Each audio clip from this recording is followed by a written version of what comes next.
သမဝါယမနဲ့ကျေးလက်ဖွံ့ဖြိုးရေးဝန်ကြီးဌာနဝန်ထမ်းသားသမီးကျောင်းသားကျောင်းသူများရဲ့2025-2026ပညာသင်တဲ့ Grade 12အောင်မြင်သူများနဲ့ဂုဏ်ထူးရရှိသူများကိုဆုချီးမြှင့်ပွဲကိုဩဂုတ်9ရက်မနက်ပိုင်းကအဆိုပါဝန်ကြီးဌာနစုပေါင်းအစည်းအဝေးခန်းမမှာကျင်းပပြုလုပ်ရာ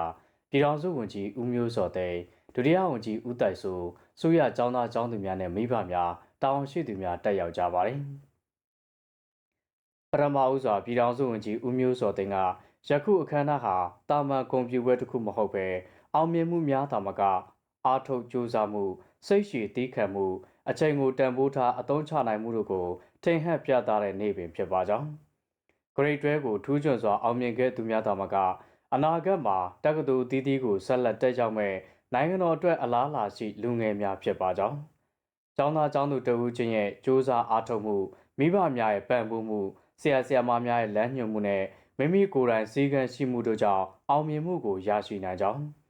မိမိတို့အနေဖြင့်ယခုကျောင်းသားကျောင်းသူများအတွက်ဂုဏ်ယူပါကြောင်းပညာရေးနဲ့ပတ်သက်ပြီးနိုင်ငံတော်မှအထူးအလေးထားပြီးအားပေးနေတာကိုမိဘများနဲ့ကျောင်းသားကျောင်းသူများကိုအသိပေးလိုပါကြောင်း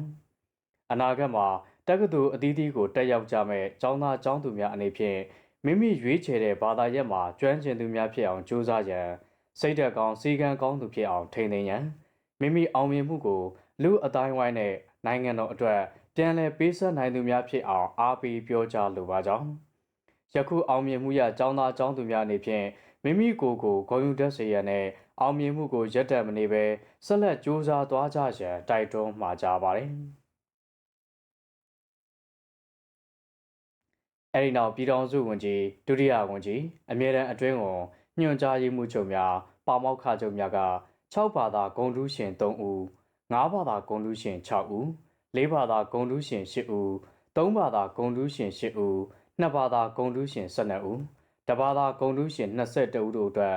ဂုဏ်ထူးရတဘာသာကိုငွေကျပ်3သိန်းနှုန်းဖြင့်ဂုဏ်ပြုစုငွေနဲ့ဂုဏ်ပြုမှတ်တမ်းလွှာများကို၎င်း